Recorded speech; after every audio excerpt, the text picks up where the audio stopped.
Bismillahirrahmanirrahim. Assalamu alaikum. Welcome to Alpine Academy. Subject Physics, Class Metric, Syntax Bookboard, Jam Shuru.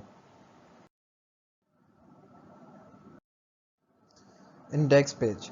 इस slide में जो हम topics cover करेंगे वो है चैप्टर नंबर 4 के force.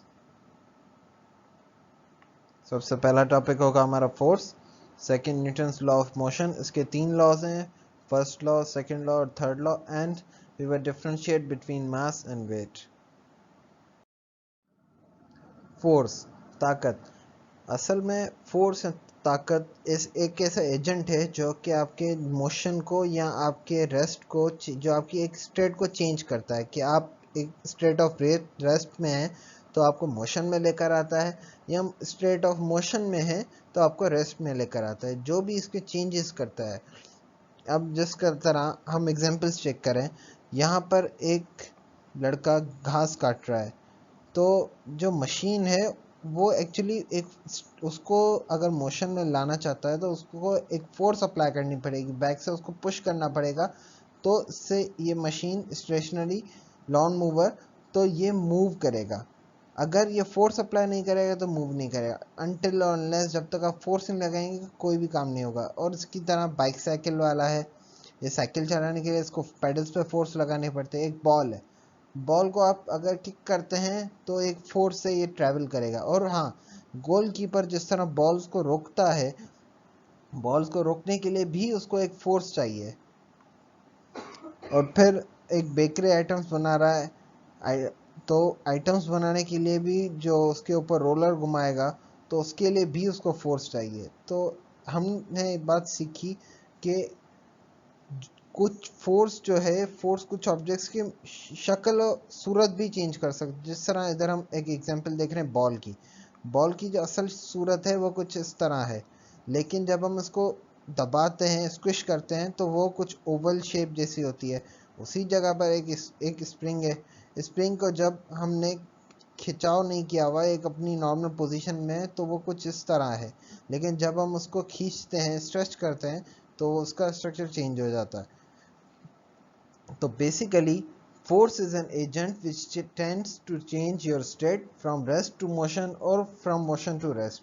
And also, force can also distort or tends to distort the shape of a body to which it is applied. Then our topic is Newton's law of motion. Actually motion हो रहे थे, bodies motion कर रही थी, लेकिन scientist के लिए एक बात मुश्किल थी कि वो किस तरह जज कर सकेंगे बॉडी मोशन किस तरह करेगी या वो किस तरह कर रही है। तो सबसे पहले एक साइंटिस्ट था गैलीलियो, जिसने डिस्कवर किया या जिसने एक थ्योरी दी, एक बात कही कि बॉडी एक बॉडी मोशन हमेशा स्ट्रेट लाइन में करती रहेगी जब तक कि उसके ऊपर एक फोर्स अलग से अप्लाई की जाए, तब तक वो अपनी स्टेट चेंज नहीं करेगी। उसके बाद न्यूटन ने 1687 में एक book the, the mathematical principle of natural philosophy.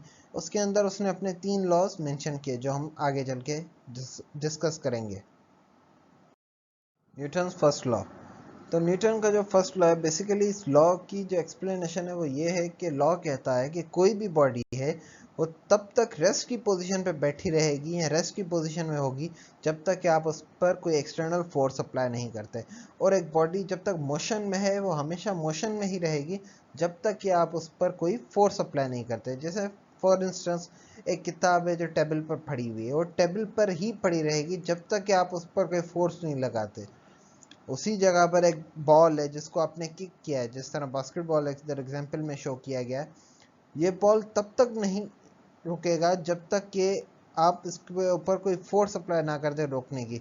जिस तरह बॉल फर्स्टली एक स्टेशनरी पोजीशन होता है, जिसके बाद एक प्लेयर आकर उसको किक मारता है। किक मारने के बाद बॉल, किक मारने से पहले वो हमेशा स्टेट ऑफ रेस्ट में रहता है। तो जब एक प्लेयर आकर अपनी फोर्स अप्लाई करता है बॉल पर, तो बॉल एक डायरेक्शन में ट्रैवल करना स्टार्ट करता है, वो एक मोशन की सूरत में आता है। फिर उसके मोशन को रोकने के लिए एक नेट लगी होती है, जिसमें जाकर लगकर वो अपनी मोशन से रेस्ट की पोजीशन पे आ जाता है।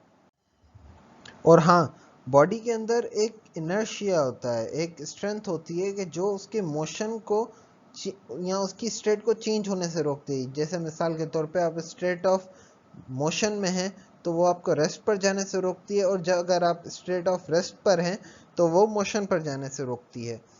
तो फाइनली जो हमने फर्स्ट लॉ के अंदर डिस्कस किया या समझा वो न्यूटन्स का लॉ ये कहता है कि every body every object continues its state of rest or motion in a straight line unless it is acted by an external force which changes its state of rest or of uniform motion. Thank you. आपको अगर फिर भी कोई सवाल हमसे पूछना हो तो हमारी ईमेल एड्रेस गिवन है आपको, और हमारा कॉन्टैक्ट नंबर भी आपको गिवन है। Kindly don't forget to like, share and subscribe our channel.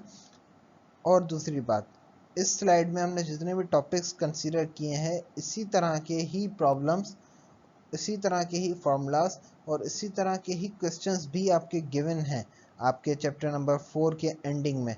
तो आप अगर इसी स्लाइड को कंसीडर करते हुए उन आंसर्स को भी सॉल्व करना चाहें तो आपके आसानी से हो सकते हैं। Thank you.